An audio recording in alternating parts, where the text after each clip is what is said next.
don't like it.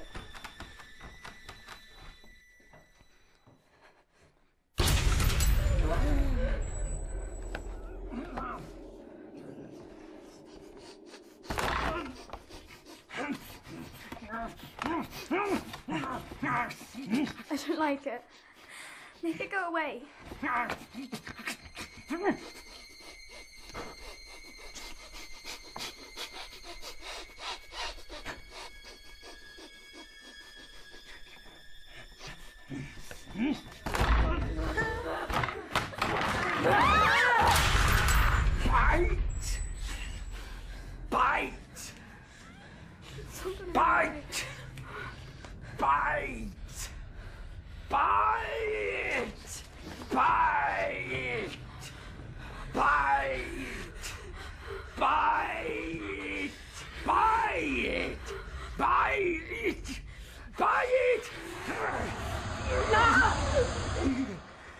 Buy my book.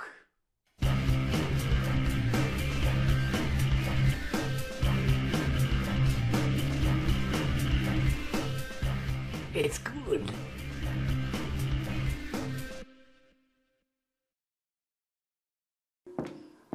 Hello and welcome to Charlie Higson Virtually Live, brought to you by Puffin Books. I'm Adele Minchin from Puffin, and I'm your host for this frightful Fear Fest on All Hallows Eve. Here we are at Forest Hill School in South London. We've got our wonderful live audience here. Please turn around and give the cameraman at the back there a big scare. Thank you. As well as our live audience here, we've also got our virtual audience watching live online. So a big warm welcome to all of you viewers watching online out there. As you all know, our special guest today is Charlie Higson. Charlie is the hugely successful author, actor, comedian, as well as a writer for TV and radio. Charlie is very well known for his Young Bond series, but he's also written a phenomenally successful zombie adventure series called The Enemy. Some of the things that have been said about The Enemy are brutal, blood-soaked, full of zombies. It's ace. Lord of the Flies with zombies, tons of nail-biting action. Higson is ruthless, life expectancy is short, no character is safe, and it's definitely not for the squeamish. We're in for a terrifying adventure, perfect for Halloween, as Charlie takes us through the inspiration for the Enemy series. And we'll also have lots of time at the end for questions from our live audience, as well as the audience watching online. So please do send in your questions during the presentation, and we'll get to as many as possible. But without further ado, please give a warm Halloween welcome to Mr. Charlie Higson.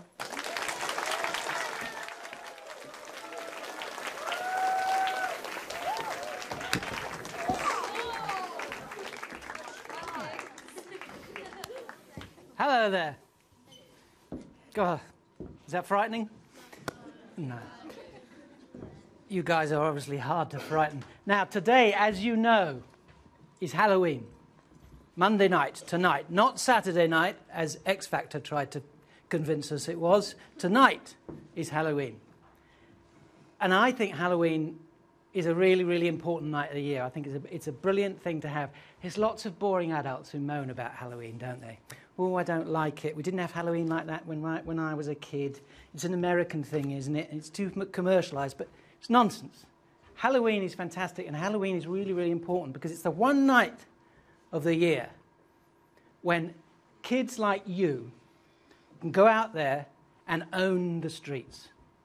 You can go out there, big gangs of you and your mates. You can dress up as monsters, you can terrorise people, you can knock on people's doors, you can stuff your faces with sweets, stay up too late. It's a one night of the year when all the normal rules are turned upside down. And I think it's really important that you make the most of it tonight. There's another reason I think Halloween is important. I'll be coming on to that later. But tonight, the streets are going to be full of monsters. I don't know if any of you online saw when the kids turned around and gave a wave. Quite a lot of them are already dressed up as zombies, mainly zombies, aren't you? Turn around and give the camera another wave, any of you zombies in the audience. Yes, they made a good effort. They were already in the Halloween spirit. And tonight, I think probably the two most popular monsters for kids to dress up as will be vampires and zombies. Because vampires and zombies are everywhere at the moment. We're suffering a plague of them, whether it's in films like Zombieland and Twilight and the new film they're making at the moment, World War Z, whether it's TV series like True Blood, The Walking Dead, books, comics, and most importantly, probably for you lot, games. Hands up, I bet some of you, let's just see if any of you might have perhaps played one of these zombie computer games. Stick your hand up if you've played Plants vs. Zombies or Left 4 Dead or Dead Rising or Call of Duty in zombie mode. One of these, pretty well nearly all of you. Zombies and vampires are really, really popular. A weird thing's happened though. What seems to have happened is we've got vampires for girls and zombies for boys. Now, it's not an exact split. I'm not saying that because obviously there's lots of boys who are really into vampires, there's lots of girls who are into zombies, and there's a lot of people in the middle who like both.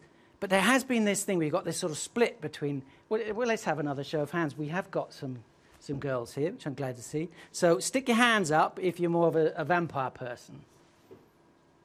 A lot of hands on the girl side. Stick your hands up if you're more of a zombie person. Yeah, we see, it's not an exact split, but he's got this thing. Because what seems to have happened is girls have got it into their heads that they would like to go out with vampires. They would like to date them. And you have to say to it, girls, you're not supposed to snog a vampire, okay?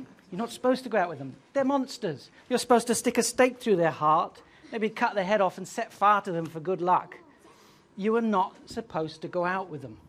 But no, girls have got it into their heads that vampires are really kind of cool and sexy, and they hang out together in moody bars after dark, being really moody and cool and having these like great conversations, because although they look like really fit teenage boys, they're actually hundreds of years old, so you can have really good conversations with them. Yeah, they're really sophisticated. Nobody wants to go out with a zombie. Zombies are different to vampires. Zombies are not cool and sexy and sophisticated. They're stupid. They look awful. They've got greasy hair and terrible skin. They've got a really unhealthy diet. They wander about the place with their trousers hanging off their backsides, communicating in grunts. Zombies are basically teenage boys, aren't they? So the sad fact is that you girls, whilst you might want to go out with vampires, where the vampire might be your ideal boyfriend, unfortunately you're going to end up going out with zombies. But that's life for you. Vampires and zombies. And zombies, as I say, particularly in computer games. One of the reasons zombies are so popular in computer games is they are the perfect villain. They are the perfect enemy. It's always very difficult if you're writing a book or making a film or indeed making a game and you want to have an enemy. Because really exciting stories, you've got to have a hero who goes out there and fights the enemy, fights the villains and kills them. And you've got to find someone to be that villain.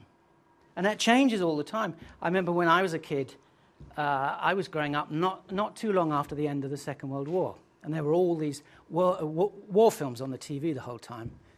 And so whenever I played a game as a kid, the enemy would always be Germans, be Nazi stormtroopers or whatever. But these days, the Germans are our friends. We're supposed to be nice to the Germans, so you can't play games against the Germans. So you're always looking for new villains, new people that you're allowed to kill without someone complaining. Because you're not going to get a zombie spokesman turning up on Newsnight saying, I think it's disgraceful the way you're depicting zombies in your games, saying it's all right to go and kill us. How dare you splatter our brains all over the walls? We're people too. And then he would probably try and chew Jeremy Paxman's arm off. No, that's not going to happen because zombies are already dead. And as I said before, they're very, very stupid. So they're the perfect villain because although they're people, they're dead people. They're no longer real people, so you were allowed to smash their brains out.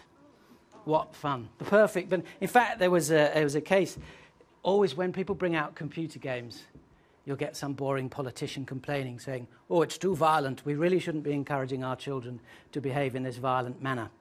And they complain about computer games. Well, in Germany, funnily enough, as we were just talking about Germany, the rules there are much stricter of what you can and can't do in a computer game.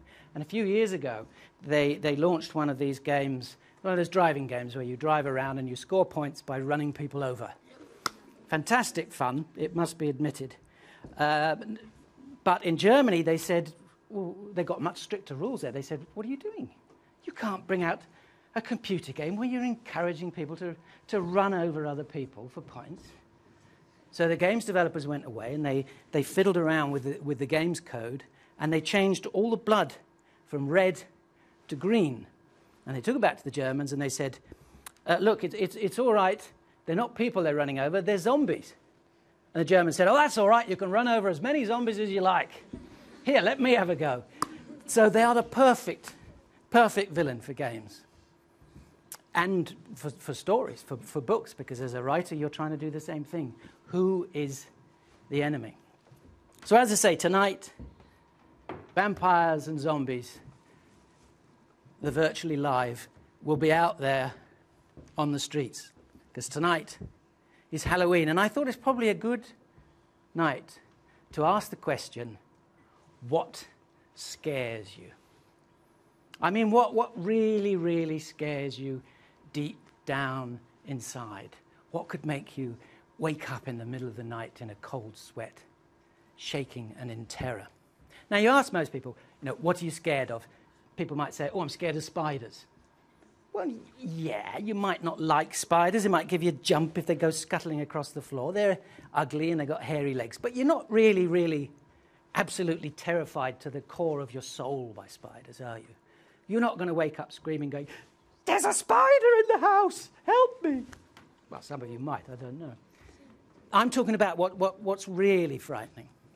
Some of you might say, I'm scared of the dark. That's a perfectly sensible thing to be. The dark is dangerous. You go wandering around in the dark, things can happen to you. You go running through the woods at night in a pitch dark, you're liable to skewer one of your eyeballs on a sticking out branch. It's sensible to be scared of the dark in the same way as you should be scared of busy roads with a lot of traffic on them or high cliffs. But it's not a sort of deep down fear in your soul. And the other thing I must tell you, actually, let you in on a secret, whilst they might pretend otherwise, adults are scared of the dark too. It doesn't go away because the dark is dangerous. But if I am ever somewhere, like I'm walking into a room and I can't find the light switch and it's very dark in there, I've worked out a thing of making myself not so scared, which is to say, okay, if there was some kind of monster or weirdo hiding out in this room wanting to kill me and I can't see them, they can't see me either. So I'm all right.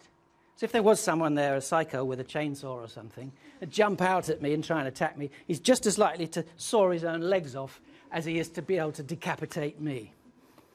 So tell yourself that next time it's too dark. But no, spiders, fear of the dark, fear of heights, these are all things that might upset us, but that's not the things that will chill us to our very core. And I think if I sat down with any of you kids and really talked it through and got down to the root, the real depths of your fears, you'd probably all say the same thing. What you're most frightened of is something awful happening to one of your friends or someone you love or someone in your family. Or, of course, something awful happening to yourself.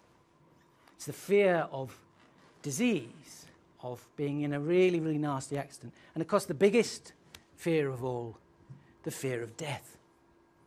Proper fear of the dark of eternal oblivion after death. And the thing is, it's the thing we fear the most in the world, but it's the one thing that we all share that it's going to happen to all of us. Everybody here in this room is going to die. Not today, it's all right, I'm not threatening you. But it is going to happen. Because you can't have life without death. If us old folks don't get out of the way, you kids can't grow up and have kids of your own. Because unless the old gets out of the way, the new can't come along. You can't have life without death. And it shapes all our lives and all our imaginations. It shapes even our stories. I don't think we would tell stories the way we do if it wasn't for the fact that we all die one day. Because what we like in a story is a story with a beginning, a middle, and an end. And if you think about it, that's how all our lives work. We're born, which is the beginning. Then you have the middle bit, where you have the fun and the adventures. You grow up, you go to school, you meet people, you fall in love, you have kids, all these amazing things you could do. And then it comes to an end. Now, without that, stories would never end if our lives went on forever. And you wouldn't be able to tell stories in the same way we do. All stories would be like an endless, endless series of EastEnders or Coronation Street that just goes on and on and on and on forever with no end in sight. So although it's a terrible thing and it's a frightening thing, death, it is very important to all our lives, but it is the core of what we all fear, this thing that is going to happen to us. And the strange thing about fear is we enjoy it. Why do we enjoy being scared? Why do people go on scary roller coaster rides or watch scary movies or indeed read scary books like the ones I write? Why do we do that? Because we enjoy it. But why do we enjoy being feared, being scared? Well, I think it's mainly because fear is one of the strongest and most powerful of the human emotions. And it's important to all of us to experience all the emotions that we can. And it's also important to you lot to learn to understand what fear feels like, so that in later life, when you're faced with something that is genuinely frightening, you'll know how to deal with it better. You will have experienced fear already. And the great thing is with a roller coaster or a scary movie, you can be scared, but know that you're safe at the same time. And we love that. And actually being frightened can make us feel alive. It can remind us about the fact that we are alive and what a joy that is. I remember when I published my first book in the Fear series, which was called The Fear, we did a launch event at a place in London, some of you may have been to, called the London Bridge Experience. It's opposite the London Dungeon. And when I told my kids we were doing the event there, they said, "Oh, Dad, why are you having your event at such a cheesy place? It's really lame." And I said, "Well, I don't know anything much about it, but that's where we're doing it." So I went in there, and what it is they got all these big sort of dark cellars, old Victorian brick cellars under the streets of London, and they keep them very dark, and you go in there and you walk through, and you get chased about by actors dressed as zombies and axe murderers or whatever. So my kids came. Now my kids, like a lot of modern kids, they think they can't be scared. They think, they've watched too many horror films. I've always been a huge horror fan, so I was watching horror films with my kids when they were much too young. So then they think, I'm not going to be scared. And they turned up and they were, like proper teenagers going, "Oh, God, Dad, this is crap." And they went wandering off into the dungeons. A few minutes later, they emerged at the other end, absolutely terrified. I'd never seen them so terrified in all their lives. And not only terrified, they were absolutely exhilarated. They were full of life. They were coming back. They wouldn't shut up. They go, "Oh, you remember we went in there, and then the zombie came out there, we ran over there, and then over there, and the zombie went and we had to grab for you." And all they did all night was they went on and on about this. I'd never seen them so alive and so excited and so thrilled. They were like soldiers who had survived some terrible battle. And they were just glad to be alive. And that's one of the reasons why we like to be scared, because it is thrilling. And they were in there, and of course, because they were teenagers, they were really swearing a lot. And my wife went in with them, their mother. And of course, she was really embarrassed, and that was making her more scared. She would say, "Boys, stop swearing, boys, stop swearing." And then a zombie reached down from above and got hold of her hair. And she really swore her head off, which of course the boys loved. So it was a really exciting thing for them to be scared like that, because in most of your lives, you go through the day and not really very much happens. So to be able to be given that big burst is exciting, and that's why we like fear and we like to be scared. And that's one of the great things about Halloween. It's a night for you to go out there and to laugh in the face of fear, because what will you be dressing up, most of you? You'll be dressing up as dead things. The things that we are all most scared of, death. you'll be dressing up as skeletons, zombies, corpses of all shape and size, people with horrible wounds, ghosts. Some of you, I'm sure, will even dress up as Death himself with the black robes and the big hood and the white skull face and a big scythe. It's the one night in a year where you can go out there and laugh at death and laugh at your own fears. Say, I'm not scared of you, death. I'm going to laugh at you and I'm going to stuff my face with sweets. So that's why, I think Halloween is such an important night. So as I say, I've always really been into horror. And I think it's important to scare children. So having written some thrillers for kids when I wrote the series of Young Bond adventures, I thought, let's try and do some horror books now. Let's try and really scare some kids. I figured if I could really scare a kid, if I could scar them for life, they would always remember that book. They'd always remember where they were when they read that really scary bit in the book. So I thought that would be fantastic to try and terrify some kids. So I had to think, where do I start? Well, I start with the question I asked just now. And I asked myself, what scares me? Because if you're going to write a scary story and try and scare other people, you've got to be able to scare yourself first. You've got to write about what you really, really fear the most in the world. And my fears would probably be the same as yours. I'm a parent, I'm a father of 3 boys, and I think if you asked any parent what is the thing they fear most in the world, it's something awful happening to one of their children. And that's my biggest fear, that something might happen to one of my boys. So I thought, let's write a book in which lots of children get killed. Because that, for me, that's scary. And I figured, let's try and put children into a world where they've got no one to look after them. They haven't got any parents there. They haven't got their warm, loving families around them to protect them. The children are alone out there, and something terrible is chasing them and wanting to do them awful harm. That was my starting point. So my next question was, okay, out of all the monsters in the world, what should I have my monsters? What should they be? And I thought zombies. Like you lot, I too am obsessed with zombies. I saw a film called Night of the Living Dead when I was a teenager. It was a film that was made in 1969, and it was the first film about the cannibal, flesh-eating zombie, about corpses coming to life, chasing people, and trying to eat them. And it really, really scared me. It really freaked me out. And ever since then, I have always been scared of zombies. For me, they're the most frightening of all the monsters, because although they're people, as I said before, they're also dead people. They're already dead. And you can't reason with a zombie. That zombie who's trying to get into your bedroom and get at you, you can't say, look, can we just stop a minute and talk about this? No, you can't reason with a zombie. They will keep coming. They will keep trying to get in to your room. And the other really scary thing about zombies is they can be people that you know and love.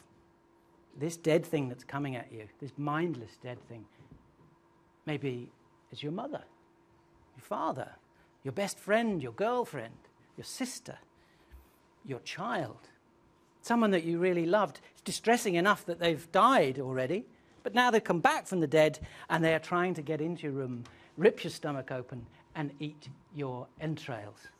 And you can't stop them. You can't reason with them, as I said. You know, it's your mother coming at you trying to eat you. Mum, stop, Mum, please, Mum, no, don't eat me. Now that is frightening. To think that your mother might have turned weird on you and is trying to kill you and eat you. So I thought, okay, I'm going to use zombies of some sort in my book. It's going to be about kids in peril, awful things happening to them. But there's a danger with horror books that it can just be too scary and too horrible and too grim and too dark, and people will be depressed reading it.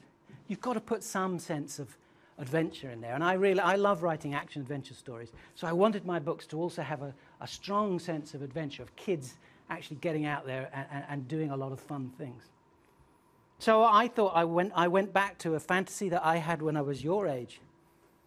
And I thought I'd put this into the books. The fantasy that I had was Wouldn't it be fantastic if all the adults in the world just suddenly disappeared? You had the place to yourselves. You could do whatever you liked, get up whenever you like, wear whatever you like, eat whatever you like. You could sit all day and all night playing Xbox games, drinking Coca-Cola, and stuffing your face with ice cream. That would be brilliant, wouldn't it?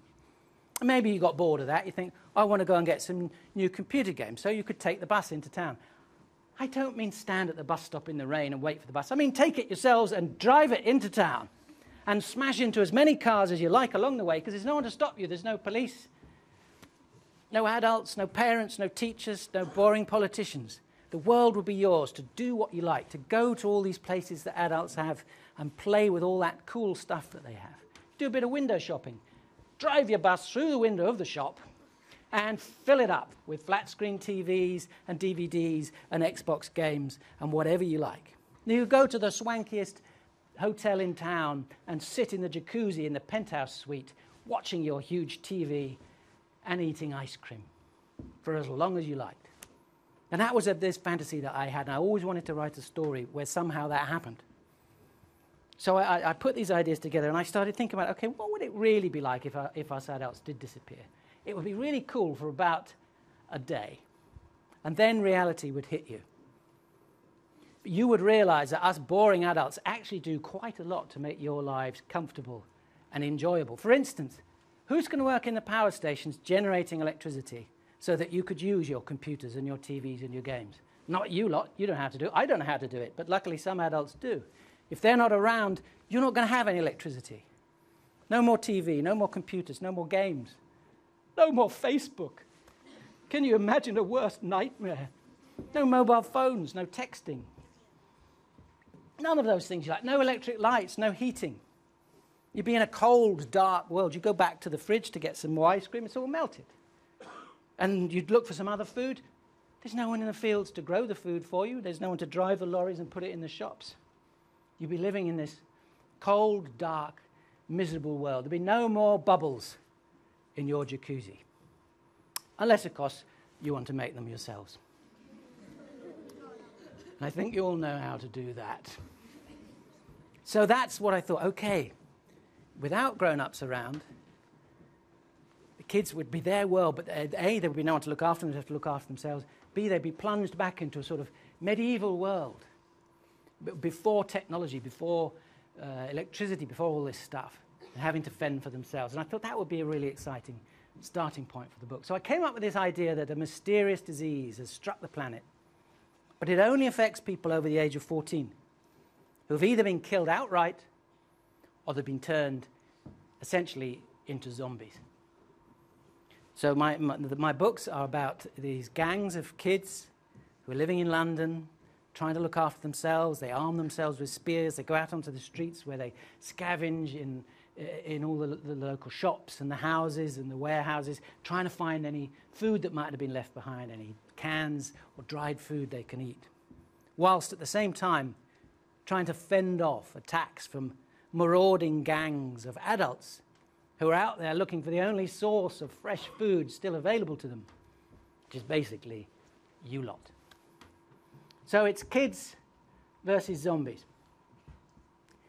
And true to my original fears, a lot of the kids do come to really nasty ends. But they also manage to get their revenge and splatter a lot of adults all over the place.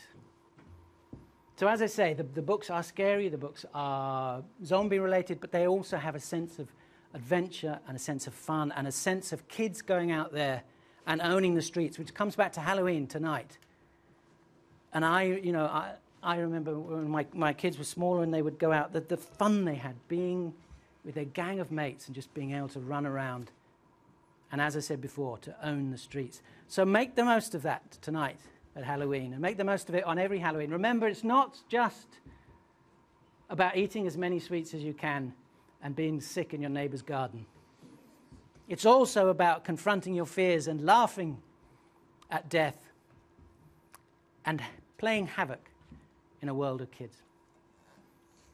Okay, I think I've talked enough about my books and where they came from. Let's go now to questions from you. and see what some of you might want to find out about. Where do we start? With someone from online? Yes, or? I've got a great question from Joe Lacey, who's from St. Peter's School in Bournemouth, who asks, why don't zombies just save time and eat each other? There's not a lot of logic in zombie stories. Why do these dead bodies come out of the ground and want to eat us? Doesn't make a lot of sense, but that's what they do. And yes, it would be a lot easier for them if they just ate each other, but maybe they prefer fresh meat to rotting meat. That's the only answer I can come up with. I've got another one from online. This is from Ruth Breeze from Cheadle Hume School, and she asks, what scares you? What scares me? Well, I hope I've kind of addressed that in my talk. It is awful things happening to my kids or to anybody that I love, and, death, basically. I'm scared of death. Let's take a question from the live audience here. Just here. Has anybody got a question? Yeah. Just here. Do you get scared when you write your stories? Now, that's a really interesting question. As I said before, I don't think I could write a story that would scare someone else without first starting from the point of what would scare me. And so I try and think of the most upsetting, scary thing I can. And yes, when I first have that thought, and maybe when I first start to write it, I can get scared, particularly if, it's a character that I've been developing a lot through a book that I get very close to, and suddenly I'm putting them into this terrible situation. So the first time you do it, yes, I think I've got to scare myself, or I've got no hope of scaring someone else. But the thing with writing is after you've written it the first time, you then keep coming back to it and changing it and adding bits. And the process of writing a book is a very long process, and you have to keep going over it and hopefully making it better each time. So by the end, I can't scare myself every time I sit down and write, or I'd never get anything written. I think, oh! Every time I looked at the keyboard. So yeah, the first time it has to scare me. After that, I need it not to scare me, or I'd never get it written. Got one more question over here. What inspired you to become an author? What inspired me to become an author was the fact that I loved reading books. But I also loved writing. I loved the idea of writing. The amazing thing, any form of creativity, but particularly writing, all you need is a pen and a piece of paper. And you can sit down, and just by making these kind of weird black squiggles on that piece of paper, you can invent something and create something that wasn't there before. You can make new people, you can make new places, you can make whole universes and monsters and things that people have never thought of before. And that's actually an extremely powerful kind of magic. The way that writing works and reading works, I don't really understand it, how you can just have these black lines on a page. You could run your eyes over them, and all these things come alive. And I got hooked on that creativity, on the magic of that. And whenever I read something that I liked, I'd try and write something like it of my own and make up new stories and new characters. And so I read a lot and I wrote a lot. And every book I read kind of inspired me to do other stuff. So it's really just my love of writing, really, that's kept me through it all. We've got a comment from some people online from the British School in Sao Paulo, Brazil. They just wanted to tell you that they love your books, Charlie. Excellent. More comments like that from all around the world. Exactly. I've got a question from Skegness Grammar School. What is the most difficult part of your job as a writer? Well, again, that's a really interesting thing. I mean, I enjoy writing, and I've been lucky that I've always had lots of ideas. So I've always been very busy whenever I've sat down to write. And in fact, the good things about writing are also the bad things about writing. The great thing about writing is you're your own boss. I can get up in the morning, get the kids off to school, I've got a little office at home, and I can just sit in there at my computer and make up stuff all day long, make up stories, have zombie attacks, whatever. And that's fantastic fun. I don't need to see anyone or talk to anyone. I can do whatever I like in these books.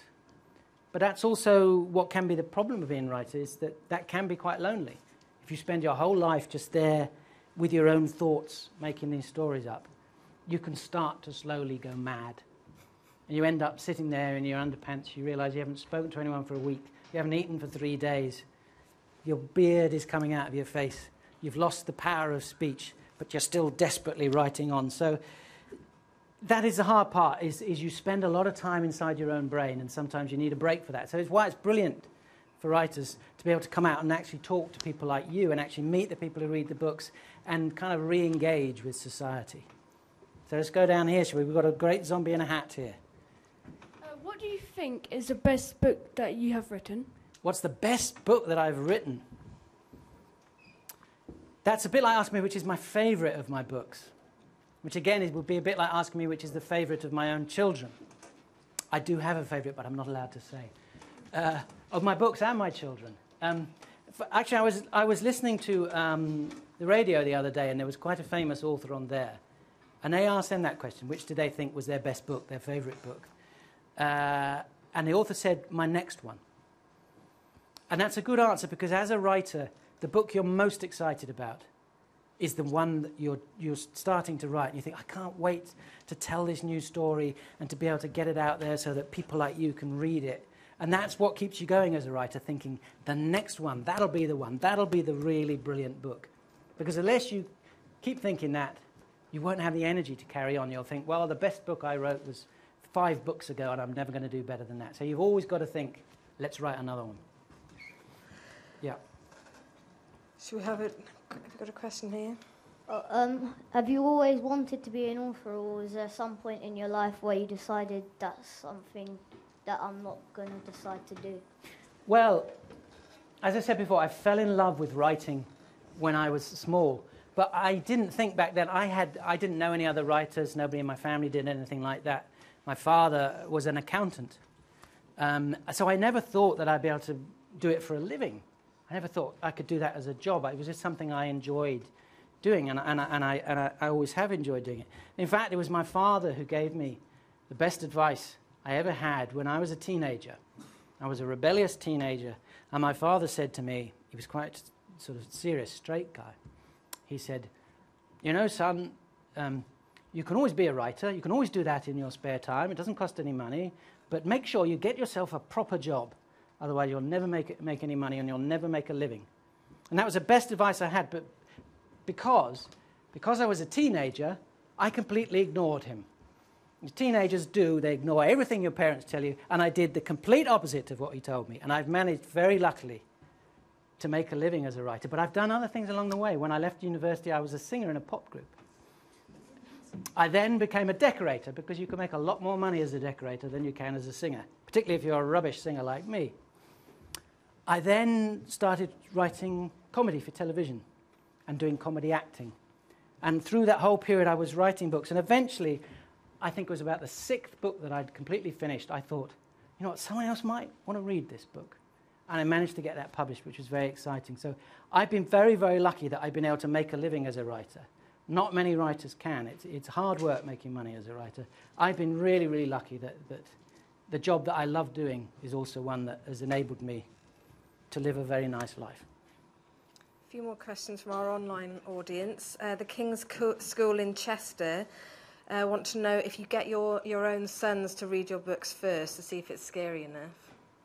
Yes, well, I have to. I mean, when I was approached to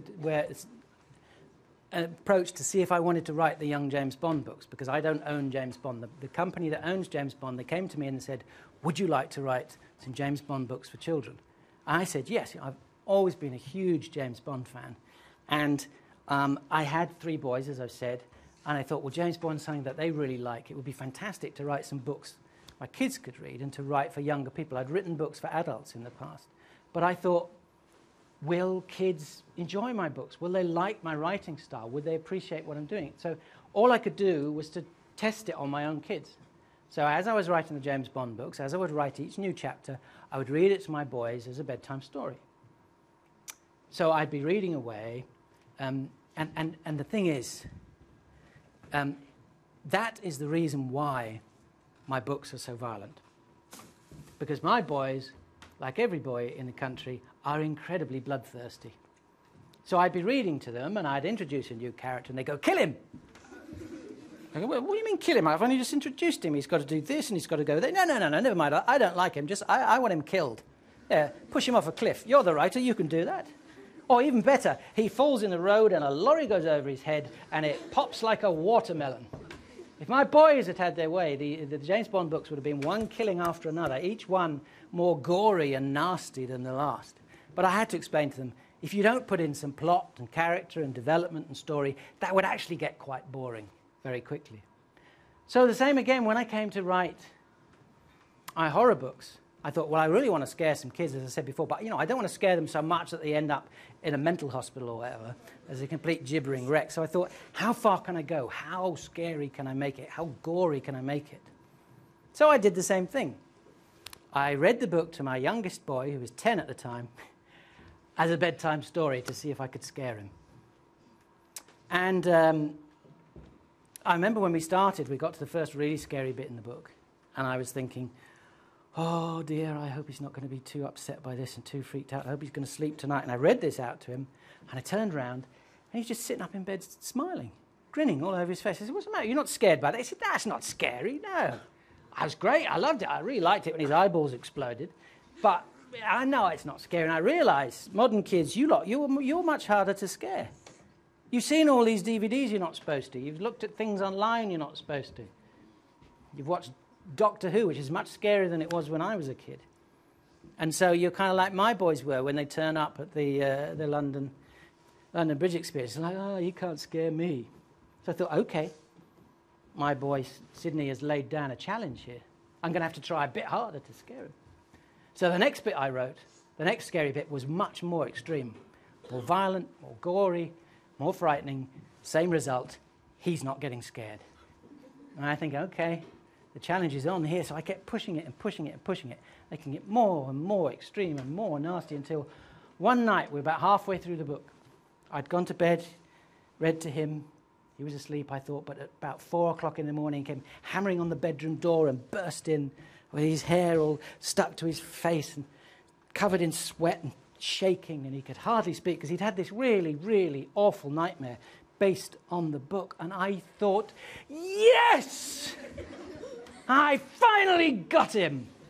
So yes, I do test the books out on my kids, and luckily they've enjoyed them, and luckily other kids like you have enjoyed them too. From Hong Kong International Hong School. Kong, good. Yeah. We think you're awesome, Charlie. We've come into school at 10 p.m. to watch you during the holidays. That's dedication. Absolutely. And then we've got a question from Louise Sweeney from Lady Manners School in Derbyshire. Who would win in a fight, zombies or vampires? Zombies or vampires? That's a tricky one. Would vampires win? All the zombies have to do is attack them during the daylight. Vampires are useless. They can't go out in the sun. They turn to dust. Proper vampires. I know the Twilight ones kind of bend the rules a bit, but a proper textbook vampire actually is pretty useless because you only have to sort of open the curtains and they're done for. Zombies, they're hard, they're already dead. They're quite hard to stop. But actually, the real power of the zombie is they attack en masse. One-on-one, they're pretty rubbish. The thing about zombies is you need a big pack of them to be really scary. Vampires are more kind of solo ninja types, I guess. So, well, let's have a quick vote here. Who thinks a vampire would win against a zombie?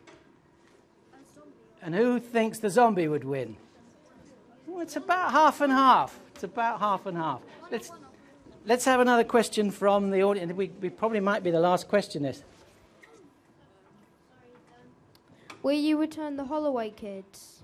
Ah, that's good. A technical question. Yes. The kids in my books, it's about several different gangs of kids, and each book focuses on a different group, and then they start to kind of meet each other. And the first book is about a gang of kids from North London who are hiding out in Waitrose supermarket, trying to fend off these grown-ups, these sickos who are attacking them. And we follow their adventures. But when I got to the end of that book, I realized they were about to meet a whole load of new people. And I was worried that the new book would get a bit confusing. So the second book I wrote was a way of introducing a new gang of kids. And now the problem with that is I've got all these different kids to write about. The fourth book was going to be about what happened with Achilles and Maxie and the main group of kids. But I've decided instead to focus on small Sam and the kid and find out what happened to them after the end of the first book. And then the next book after that, which will be the fifth book, will show what happened to all the other kids. So they will all keep coming back and mixing up and having their own different adventures and getting involved. And it all builds up over the course. There's going to be several books in the series. It's going to finish up with a huge apocalyptic battle between the army of the kids and the army of the adults. Now, I'd love to be able to answer all your questions here and all your questions all around the world there. It's fantastic. The people, hello to you there in Hong Kong. Sorry to keep you up so late. But it's great to be able to talk to so many kids at once, and I wish I could answer all your questions, but I'm afraid I can't because we have run out of time. But I've had a really great day today, and as I say, please go out and really enjoy Halloween tonight. Thank you.